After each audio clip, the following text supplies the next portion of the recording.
10 വയസ്സുകാരിയോട് ലൈംഗികാതിക്രമം നടത്തിയയാളെ police പിടികൂടി. തഴവ കുറ്റിപ്പുറം ഹാദിയ മൻസിലിൽ നൌഷാദാണ് കരുനാഗപ്പള്ളി പോലീസിന്റെ പിടിയിലായത്. മതപാഠശാലയിലെ അധ്യാപകനായ പ്രതി പെൺകുട്ടിയെ പിന്തുടർന്ന് വീട്ടിലെത്തുകയും വീട്ടിലാരുമില്ലെന്ന് മനസ്സിലാക്കി ലൈംഗിക ഉദ്ദേശത്തോടുകൂടി ആക്രമിക്കുകയുമായിരുന്നു. ഉടൻ തന്നെ കുട്ടി പ്രതിയെ വീടിനു പുറത്താക്കി കതകടച്ച് രക്ഷപ്പെടുകയായിരുന്നു. ഈ വിവരം കുട്ടി സ്കൂൾ അധ്യാപികയെ അറിയിക്കുകയും സ്കൂളിലെ കൌൺസിലിംഗിന് ശേഷം പോലീസിൽ അറിയിക്കുകയുമായിരുന്നു. കേസ് രജിസ്റ്റർ ചെയ്ത കരുനാഗപ്പള്ളി പോലീസ് പ്രതിയെ അറസ്റ്റ് ചെയ്തു. കരുനാഗപ്പള്ളി സ്റ്റേഷൻ ഇൻസ്പെക്ടർ നിസാമുദ്ദീന്റെ നേതൃത്വത്തിൽ SI-മാരായ ഷമീർ, റഹീം, SCPO-മാരായ ഹാഷിം, സീമ എന്നിവരടങ്ങിയ സംഘമാണ് പ്രതിയെ പിടികൂടിയത്. കോടതിയിൽ ഹാജരാക്കിയ പ്രതിയെ റിമാൻഡ് ചെയ്തു. News bureau, Kollam.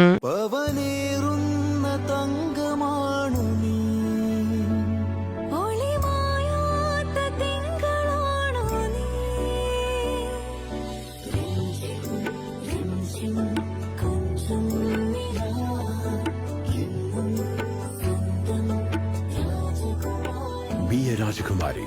Rajakumari Gold and Diamonds. The trust of Travancore. Rajakumari.